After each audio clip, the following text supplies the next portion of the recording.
Welcome to It Is What It Is. I'm Shaw Marie, and hopefully you guys are realizing right now that this chick sounds like she's in my ear and not a million miles away. It sounds better. So hopefully you guys realize that, because hopefully it does sound better, because my amazing husband bought me my first legit amazing, looks like amazing. It looks amazing. It looks like it's a professional microphone. Well, it doesn't look like a professional one. It is one. But y'all, I'm stepping this shit up. It's going to be amazing. This thing boosts my confidence just in its appearance. So I'm super stoked about it. So anyway, today's story for you people out there is a story that I learned and came across by doing my due diligence as an American and sitting on my ass and watching Netflix. So anybody who listens to me normally knows that I spend a god awful amount of time watching Netflix, ID channel, Oxygen channel, whatever channel. If you have murder, true crime, if you have anything that's not normally watched, I should say. I'm not really into the comedies and love movies, and I'm into the horror, true crime, all that stuff. So if you got it, I watch it. And I started watching Netflix's Waco. It's like a 7-part series or something like that. Just started it, so I really can't comment too much on that. But when I first started it, I'm sitting there watching it, and all of a sudden they switch over and it shows Idaho on the screen, right? And I'm like, what the fuck? And they're like, the Rudy Ridge incident. And I'm like, wow, what is this? So I look into it, because I've never heard about it. It only happened in 1992. I was 2 years old. And this was a massive thing in Idaho. It was a standoff. It was death and shootouts and... oh, man. So I was like, what the fuck? And it's weird, because every person I've asked about this that I've come across so far and was like, hey, what do you remember? They don't remember anything about it. They're, especially down here, because this happened up in the way very top of Idaho, almost to Canada. It's the very top of Idaho. It's by Bonner's Ferry. I don't know if anybody knows where that is, but it's up there. Anywho, and people in Idaho Falls. So it's a fairly good drive. It's we're 14, 15 hours apart, give or take.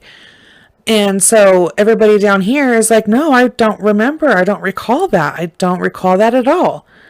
And it blows my mind that nobody recalls it, because this is insane. Absolutely insane. And so I was like, I'm going to research it.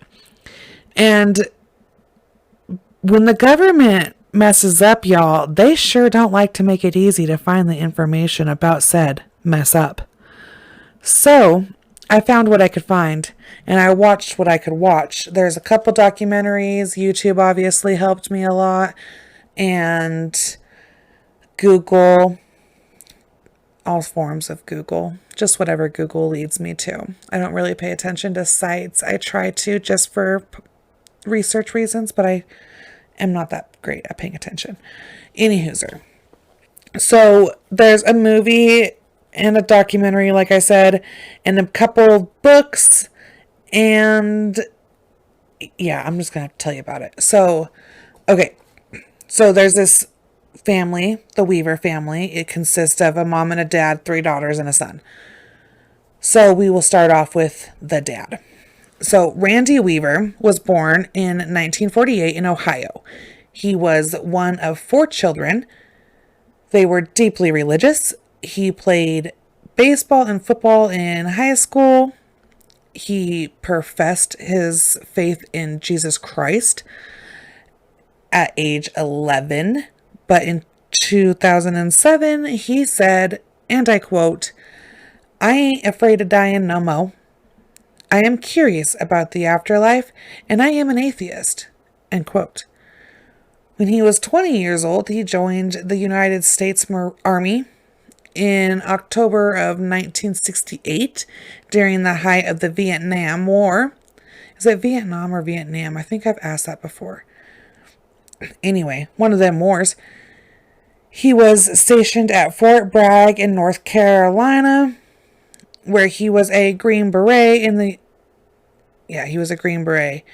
United States Army Special Forces. In 1970, he was on temporary leave from Fort Bragg when he returned to his hometown to take a home visit.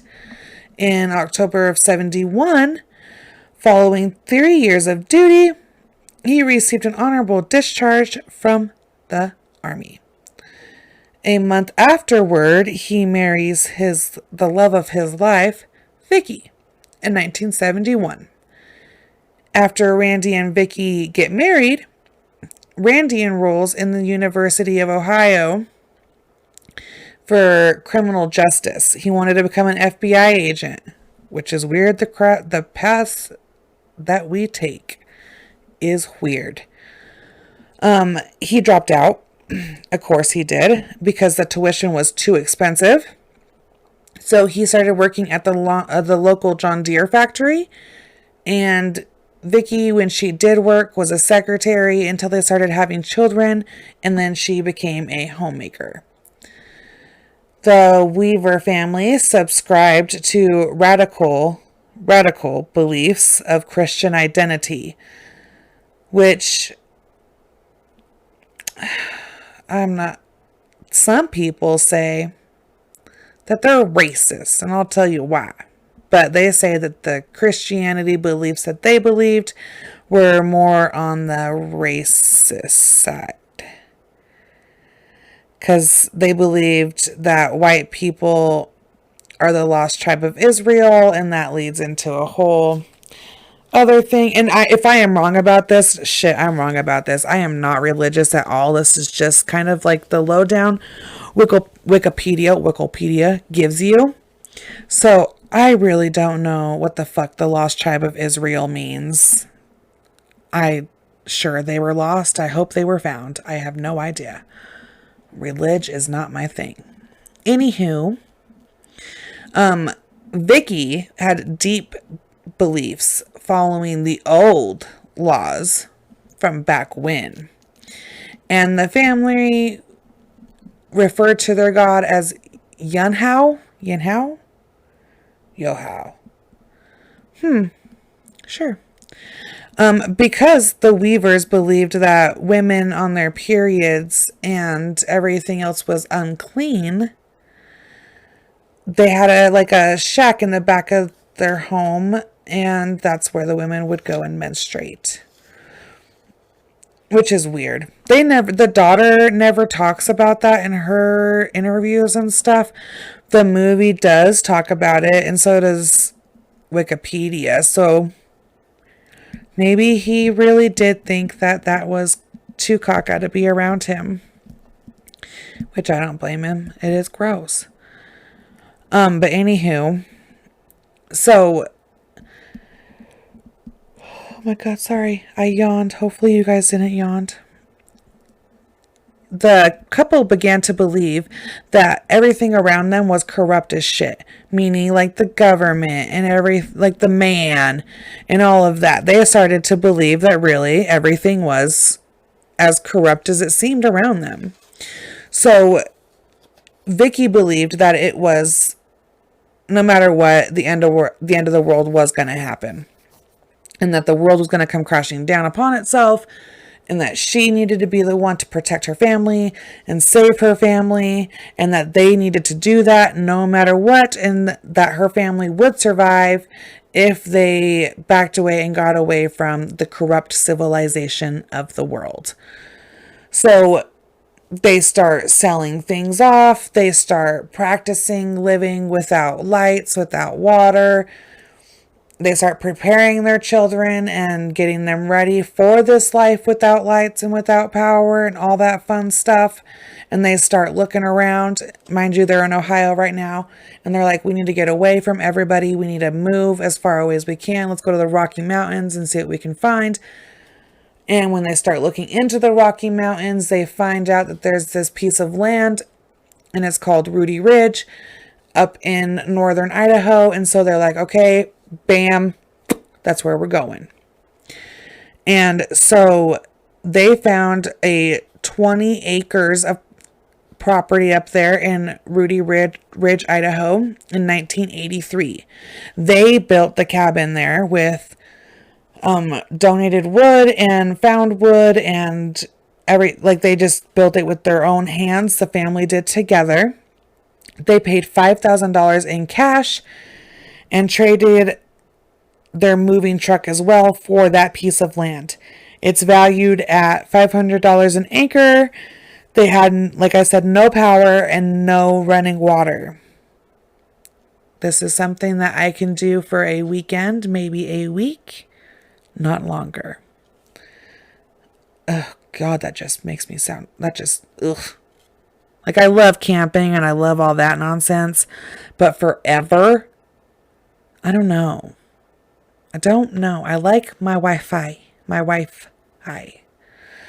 At the time of the incident, they had 4 children. They had Sarah, who was 16, and I refer to Sarah a lot because I watched her Crime Watch daily, so I refer to her a lot. They had Samuel, who was 14 years old, Rachel, who was 10 years old, and Elizabeth, who was 10. And Vicki, like I said, she homeschooled all of her children and taught them from the Bible and from their way of life. So, on 3 or 4 separate occasions, the Weavers did attend Aryan Nation meetings up at the Hayden Lake in Hayden, Idaho. This is a suburb of Coeur d'Alene, Idaho, and this is where the KKK lives. Or the Aryan Nation, whichever you prefer. This is where they live. And these guys live on a compound, and they just run their little part of the world up there. They truly do. And so, as Idahoans, we know they're there. You stay, we stay. Haha. Fun fact, didn't know this. The Aryan Nation have a summer camp out in the summer, every summer, 3 days of fun-filled, racist, white-only fun. If anyone is interested, I guess. They have speakers, music, learning thingies, I guess. But they do this every summer. Everybody gathers, everybody has good old racist fun. I don't condone it because I wouldn't go to an event like this. It's not my life choice, but if it's yours, it's yours. So, anywho, please don't tell them I sent you. So, when they go there, he meets this snitch motherfucker that works for the ATF. And he has infiltrated the KKK. Well, he goes to Randy and he says, hey, buddy, sawed off the tip of these shotguns for me and do it without a permit and I'll pay you cash money. Randy is like, okay, sure. So he does this. And when he does this, then the ATF comes and they say, hey, that's a big no-no, bud. You don't have a permit for that action. And we have you on recording. And we have you on video. And we're going to take you to court. We're going to send you to jail. Life's over as you know it, unless you snitch. He says, get fucked. And I'm like almost 110% sure that's what he said. He could have even called him a bitch because Randy's a badass. So he says, get fucked, I ain't no snitch. Ain't gonna do it. And they're like, well, we're gonna have to arrest you. And he's like, that's fine. I ain't doing it. Well, he goes back up to the property, and then they do get him arrested. He goes to jail. He bonds out. And the family says, Daddy ain't going to court. Nothing like that ain't gonna happen to Daddy. So they don't. Okay, so when he's out on bond, I think, and this might be like a little conspiracy thinking, they didn't like him. Okay, for the main fact that he was like, no, I will not rat. I have standards. I have respect. I have common decency. So I will not do such a thing. And so that angered them. And so they did not like him, Randy, after this. So I think he, and this happens all the time, okay? And in Montana, I know this is in Idaho, but like Montana did this to my husband too. And they straight up said, like, it's on you to pay attention, not for us. Like, if the courts mess up, it's for you to know it's a mess up and still do what you know is the right thing, even though the court says something else, which is the dumbest thing about the court system. It's fucking dumb. Stay to your word, motherfucker, you know? Anywho. So, they fuck up on his court dates. His original court date was in February 19th of 1991. And he got a notice saying that it was moved to March 20th. In that, you know, it's already like he ain't tripping. In February, he ain't tripping because he thinks I got court in March. I am solid. He does not. He still had the original court date that he thought he had. He should not have believed the paperwork. They wanted him to read the minds of the courts and know, and he did not do so. So he said, fuck it. He's like, I ain't going. And so a bench warrant was issued for his arrest. And when the marshals tried to serve it, it ain't gonna happen. They gave him an opportunity. They said, okay, dude, check it out. March 20th, you show up. And he said, F you. So, but the U.S. Attorney's Office sought a grand jury to indict him on his failure to appear on March 14th. So the family goes up to the hill. We've decided, F this guy. We're not going to do it. Now, mind you, FBI and everybody else is like ATF and all them. This is gun shit. Tobacco, alcohol, and whatnot have you. So they are like, this dude has guns. He's part of the KKK. He says, I was never a part of the KKK. Like, I just fucking kicked it because up here in Rudy, Idaho, it'd be small. And their compound was only 60 miles away. So, I don't know. I don't know if they were or not. Okay, I don't know. But anyway, like I said, so the main house, the birthing shed / period house, where you go for your menstruates, are way behind. It's not way behind. In the picture, it kind of looks way behind, but it's behind the house by the outhouse. It's important that we know where that is. So they didn't come down for 18 months, and during this time, Mom Vicki gets with child and produces said child and has the baby in the shed / period house. I guess it is. Well, they call it technically a guest house too. The family does. So technically a / guest house too. What a multi-functioning room. How nice. Had a bed in there and everything. It looked very nice. I will post pictures. But anywho, 10 months after she had this baby, all hell breaks loose. And everybody's life is forever changed. And Idaho makes national news. Probably not for the first time. Anywho. So, August 21st, 1992. Day 1. The family wakes. They are tipped off by the family dog barking this weird bark. They're not 100% sure what this bark means. They know it's weird and it's different. And I guess it is important to know that they do know that they are being surveilled. They just don't know how good their surveillance on them is. But they do know that they are being surveilled. And the mom has said firmly, fuck off. You're not getting my man. We ain't coming off this mountain. You're not getting our guns. Fuck no. No, no, no. No. So keep that in mind. We have already stated we are not going to court for this, and we are not doing this.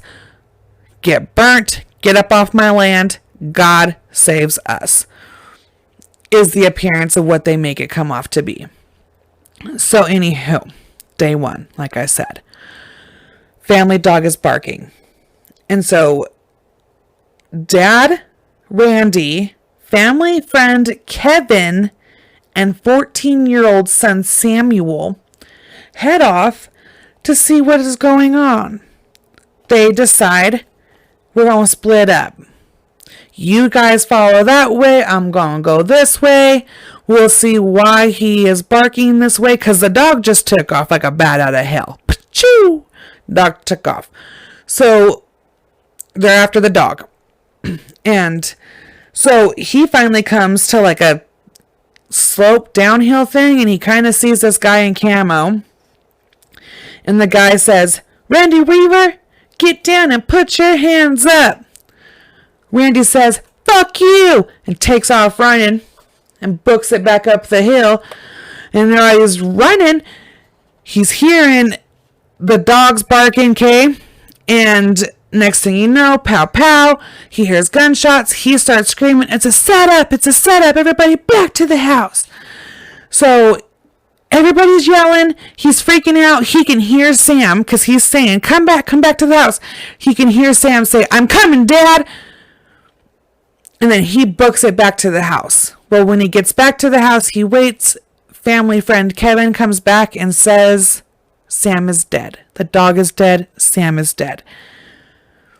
And so he's been killed. He was shot once in his elbow and once in the lower back. So his mom, his dad, and Kevin go and they get his body. They clean him up. They wrap him in a sheet.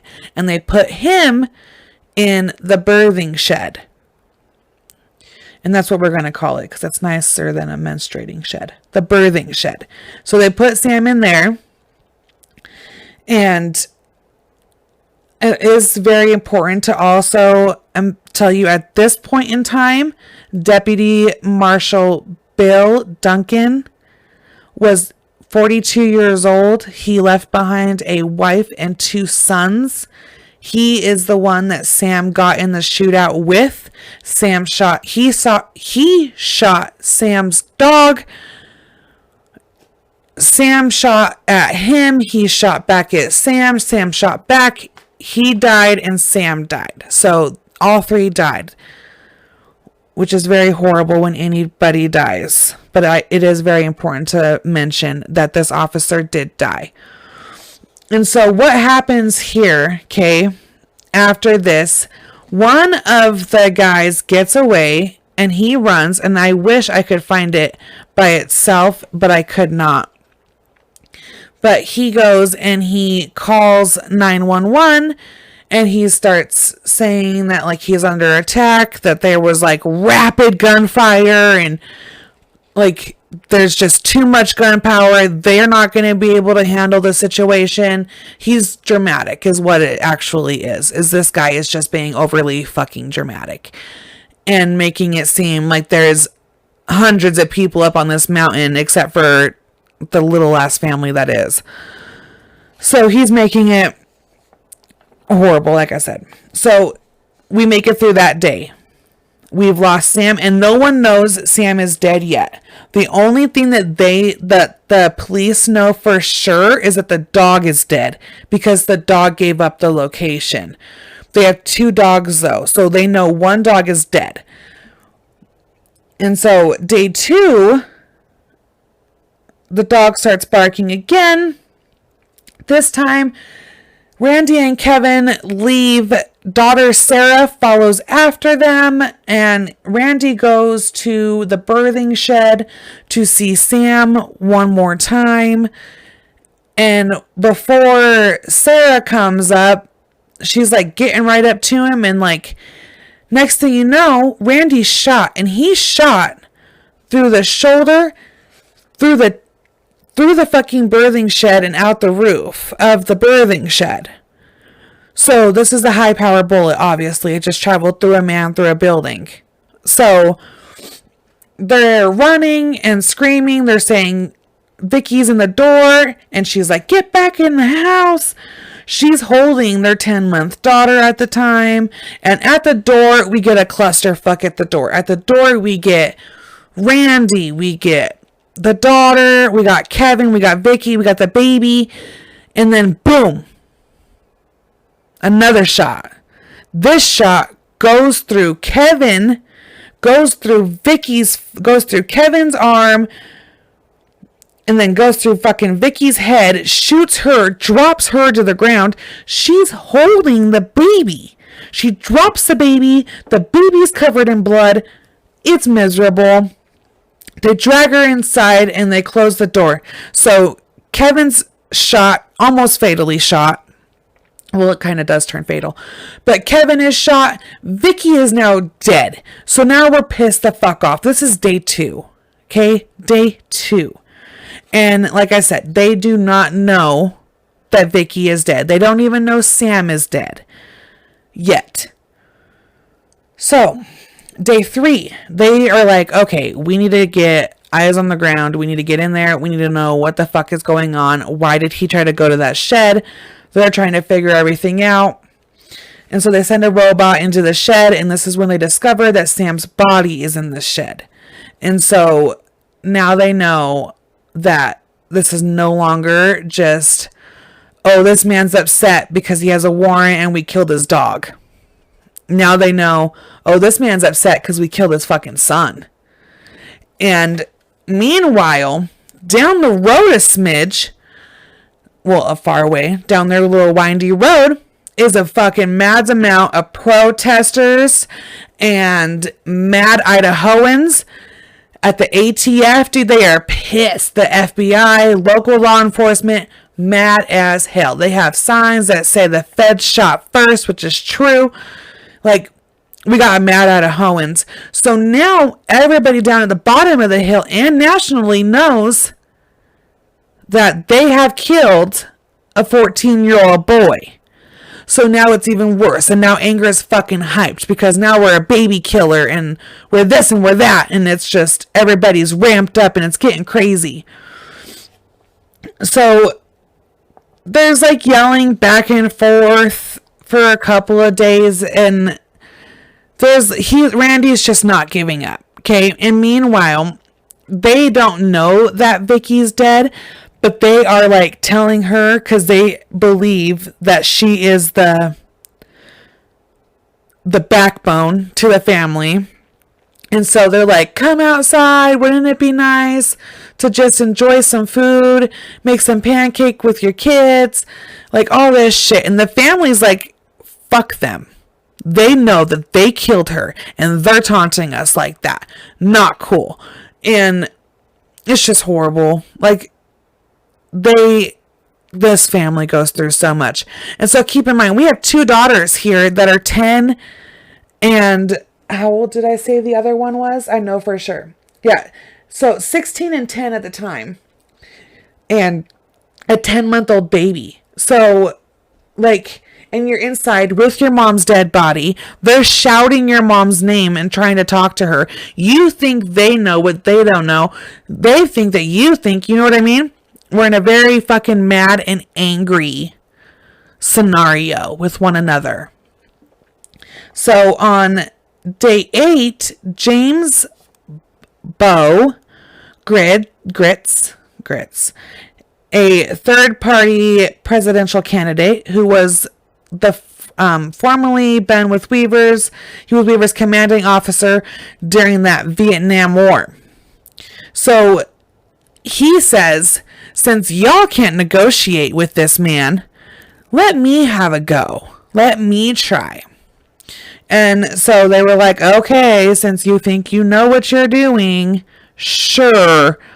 And Randy's like, well, hell yeah, I'll talk to Bo. I just don't want to talk to y'all. And so Bo goes and he's like talking to him. And this is when Randy tells Bo, they shot my fucking wife. My wife's been dead for 6 days. They killed my wife. They killed my son. F them. I ain't going out there. I'm not doing it. Nope. Sorry. Thanks for being a friend.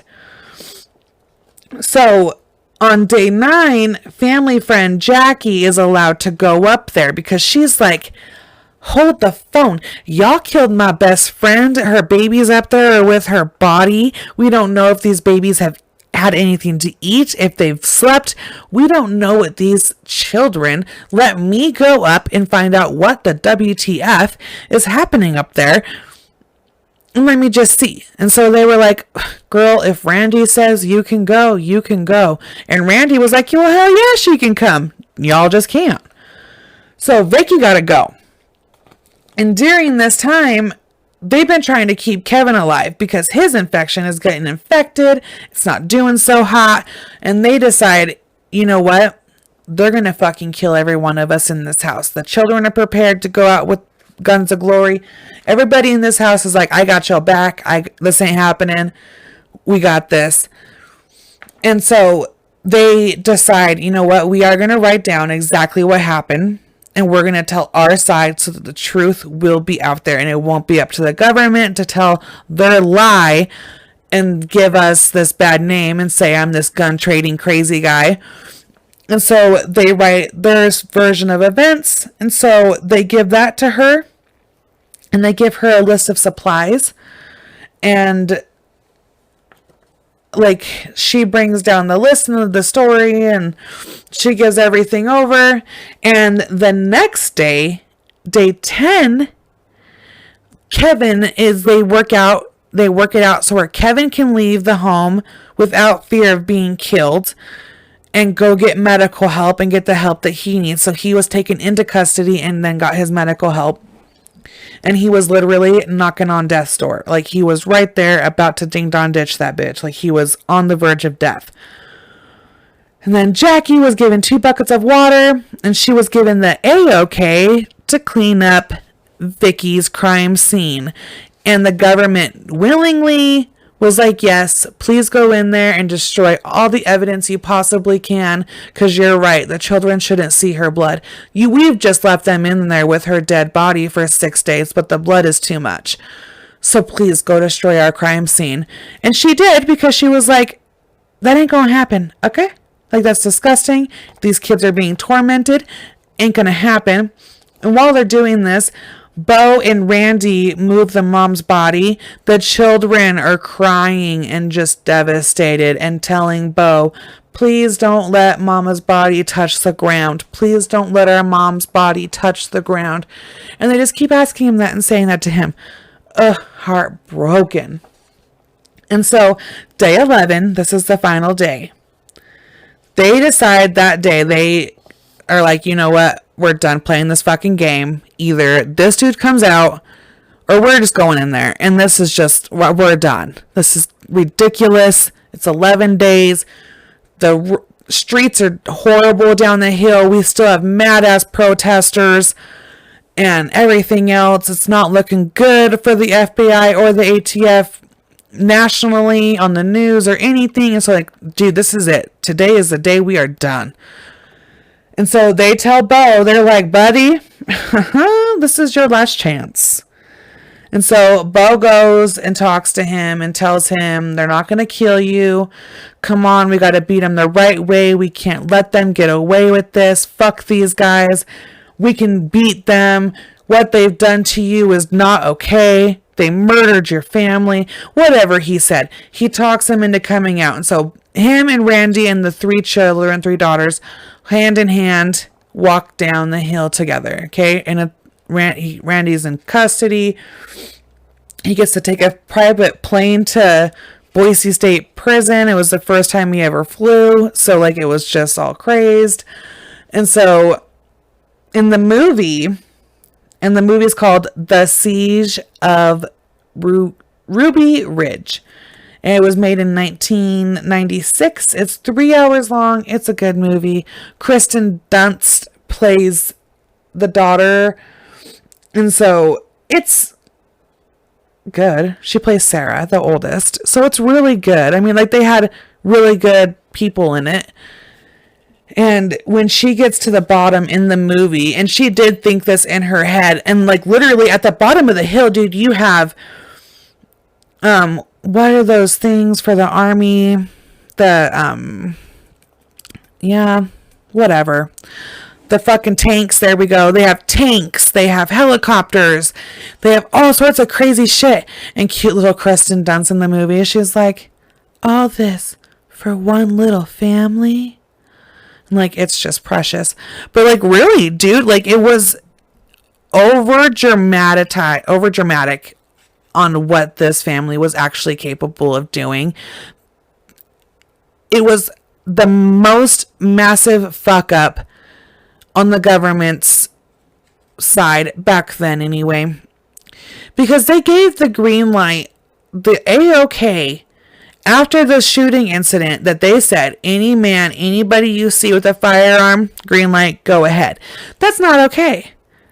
That's not okay. If that person is not threatening you with bodily harm, you shouldn't be able to just shoot them to shoot them. You know what I mean? I am all for protecting yourself and justifiable homicides and all that shit. I am all for it. Like, if you are in a battle for your life, you're out to fucking win. It's your life. This isn't a game that you just get to reset and drop down. So that's where this man was coming from. Literally, if they put their fucking head outside, they were getting shot at. So, no, he's not coming outside. No, his kids are not coming outside. You've lost your damn mind. And then you're going to tell me, oh, I'm not going to shoot you. I don't believe you. We have no fucking trust, bro. Not at all. You didn't even try to negotiate with me before you started popping off members of my family, bro. Like, I am all behind Mr. Weaver. And he even says if he could redo it today, he would not change a goddamn thing, except for obviously his two loved ones not dying. But that's all he would change. He would still stand his damn ground. Anyway, so after they have him in custody, he was charged with multiple crimes, including, I think it was like a total of 10 firearms and charges and everything else. Gary Spence handled his defense and fully argued that his actions were justifiable because of self-defense, and he did not call any witnesses on their behalf, rather focusing mainly on the credibility and attacking the FBI agents and the forensic technologists that were there. The judge dismissed 2 counts after hearing their witnesses' testimony, the prosecution's witness testimony. The judge dismissed them. The jury found him guilty on 1 count of failure to appear, and he was fined $10,000 and sentenced to 18 months in prison, and he was credited for his time served and only had to do an additional 3 months, and then it was gone. And then Kevin Harris, who was also there, he is the adult man that was there, he was acquitted of all of his charges. And it just, why would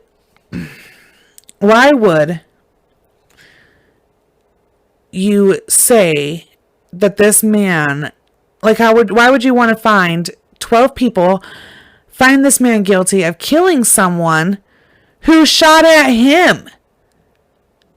Like, that's not how it works. You can't just shoot at fucking people just to shoot at people because a dog gave up your location. That's what it was. That's what it was. I would believe the account over the daughter than anyone else. She lived it. She survived it. She was there. And she knows that morning that this all started, the day my brother died, this is what happened. So I'm taking her word over anybody else's. So I believe it was all in self-defense. Every little bit of it.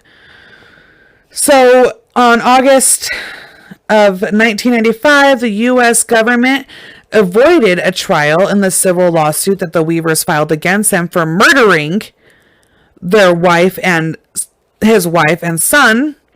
The daughters were given $1 million each, and Randy was given 1,000 or something, 100,000 or something. I don't know. Randy was given his payout too. In the deaths of his his wife and his son. In a total, they got 3.1 mil. So, not bad.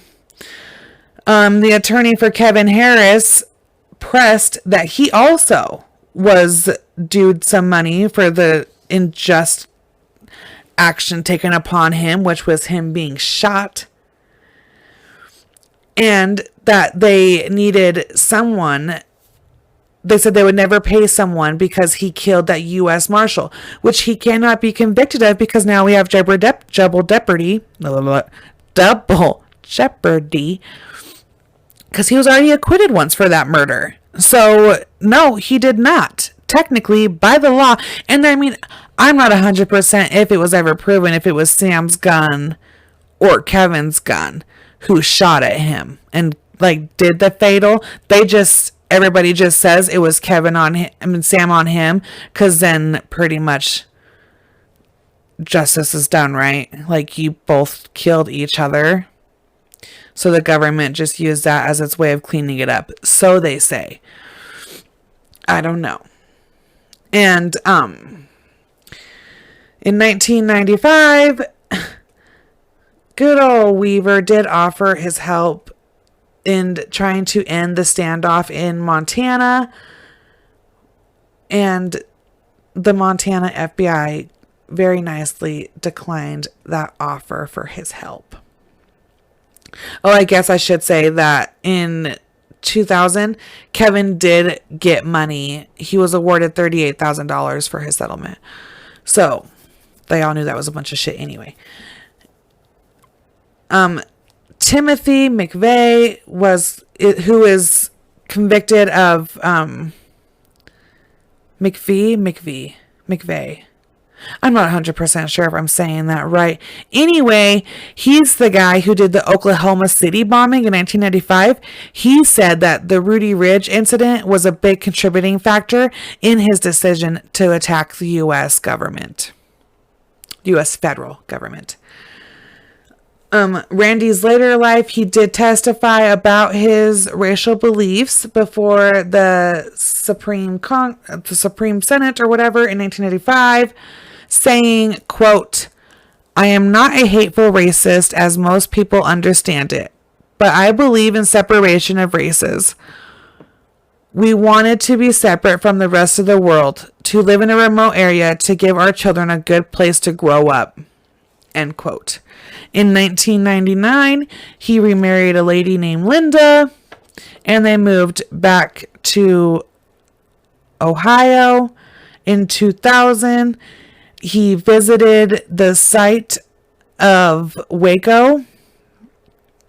In Texas, where 76 men and children died in that complex when it was burned to the ground during the siege. A church was being built at the time of his visit. And so, I don't know. That was just super sad. And Waco happened in February of 1993. And so, keep in mind that this incident happened in 1992 in August. So, and that one Waco lasted for 51 days and ended on April 19th. So, yeah, I don't know. Oh, he did one more thing. In the press. In 2007, in June, he participated in a press conference for taxes with with Ed and Eileen Brown at their home in Blandford, New Hampshire. So I don't know anything about that, but I just legitly did not know. Like, I have always known that the KKK resides up there, but I don't know. I guess I just never heard about this incident. And the fact that they killed a 14-year-old child is just, I'm sure it wasn't intentional. I'm sure it wasn't, but I don't know, man. The government, when it comes to Idaho and gun rights, we are very hard-headed, and we believe in our amendment, even though I myself am not a gun carrier. My husband's going to be purchasing one, but like, I don't want to use it. But like, literally, I think I'm the only one in my family who doesn't have a gun. My little brothers have guns. Like, it's at least not the felons. The ones that aren't felons do. But I don't know. It just blew my mind. And so I asked a bunch of people if they heard about it, and they were like, no, I've never heard about it. So I said, shit, I'll tell you about it. Why not? And there's this picture of Victoria I'm gonna post, and it's a surveillance photo, and it's her standing out in the, like, in an empty spot, and there's like woods around. Y'all know that bitch that comes up out the well in the movie. Oh, what the hell is that chick's name? I don't know. The chick from this movie with the long black hair. The Ring. There we go. The chick from The Ring. Y'all, that's who she reminded me of, and it scared the shit out of me. I got so scared. I was like, ah! But I'm going to post that too. And like I said, this was just incredible. And it was like right by Spokane and Washington. And that's the court that they were using, was the Spokane court. It's their closest, like, main court from what I understand. And so it's just amazing. And Bonner's Ferry. Yeah, Bonner's Ferry. Not Boner. Bonner. No. 2 N's. That's up in north, and it's gorgeous up there. Absolutely gorgeous. My husband used to drop off oil up there, and the pictures he would take were pretty. It's up by Sandpoint. I don't know if the Nipples, Idaho. I keep saying Nipples, Idaho. I was like, I'm not going to try to say it, but I figured, fuck it, I'll say it. So it's like Nipples, whatever. I'd make fun of you if I lived there, but that's just me. But yeah, hopefully you guys learned something. I didn't know about it, so hopefully you guys didn't know about it, and we all learned about it together. And Randy is still alive to this day. His daughters, Sarah, actually has the shed from that property. She got it back from the courts, and it still has the very bullet hole that went through her father, through the roof. So she has that shed on her property, and I believe she lives in Montana somewhere. And yeah, just family, man. Family beliefs are strong. And this family was willing to truly stand up for what they believed in, and they did. And they changed a bunch of things when it comes to negotiations and standoffs with police, that you cannot just shoot them to shoot them. If you're in this type of scenario, if that person's not doing any danger to you, you cannot harm that person without that person either A, being very dangerous to someone else around them, or to you yourself. So that's one of the good things. And even Sarah says at least something good came out of it. She lost her brother, her best friend, and her mother within like 48 hours of each other, and that she was legitly in there with her father. They were afraid. And when you're afraid of the government and you're afraid of the people who are supposed to protect you, what really do you have? So I'm just glad that no more lives were taken from this incident and that we really have learned from it. And even though the government side of it hasn't changed, it made me happy to know that Idahoans still will stand up for each other, and that we obviously always have. And when we see wrong being done, we get angry. And so that made me very happy to see, I guess. I just like the fact that we still stuck up for each other. And like, you guys, I will post pictures of this protest. They were literally standing up for their people, man, that it was not fair. Like, you should not have shot a child just because the dog gave away your position. Oh man, these people were outraged. And yes, a lot of it, before anybody comes at me and says, well, a lot of them were only there because they knew that he was in the KKK. That may be true. Just because they say that they weren't a part of the KKK doesn't mean that that's the truth. I understand that. People obviously will say whatever they want to say. No one can honestly know what the truth is because none of us were there. So I acknowledge that. You don't have to tell me. So yeah, hopefully you guys will learn something. And if you guys want to know what the fuck I'm talking about, if you want to make it quick and easy on yourselves, just watch literally the first episode of Waco on Netflix, and it gives you like the whole lowdown skivvy. Or you guys can watch the 3-hour long movie. Like I said, it's still a good movie. I watched it. Or the documentary clips on YouTube. So it's up to you. But yeah, I will post you guys the pictures and everything else. Let me know how you guys feel about the audio. Let me know if it's better, please. I would really appreciate feedback on that. And you guys, we are so much closer to actually doing the Thursday videos. We're getting there, and it's going to be crazy. I'm so excited. But yeah, just awesome history lesson for you guys, I guess. Let's go back to 1992. I was 2 years old. And it's almost my birthday. And then another reminder before we end this is next Sunday is Father's Day. So we will have a Father's Day killing. So, yeah.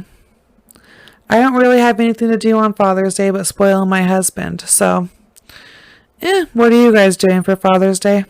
Let me know. And yeah, stay golden. Have an awesome fucking week. And I will be back with you guys on Tuesday and Thursday. So have a good week. Follow me on Facebook at It Is What It Is, a true crime podcast. That is also my YouTube page. You can also follow me on Instagram at It Is What It Is Pod19. All together, all one word, no spaces at all. Or on Twitter at It Is What It Is 208, because that's where I'm from. So follow me, DM me, whatever.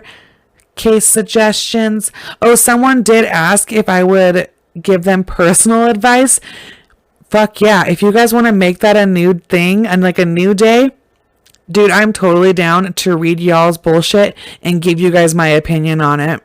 I really am. So if you want to do that, we can.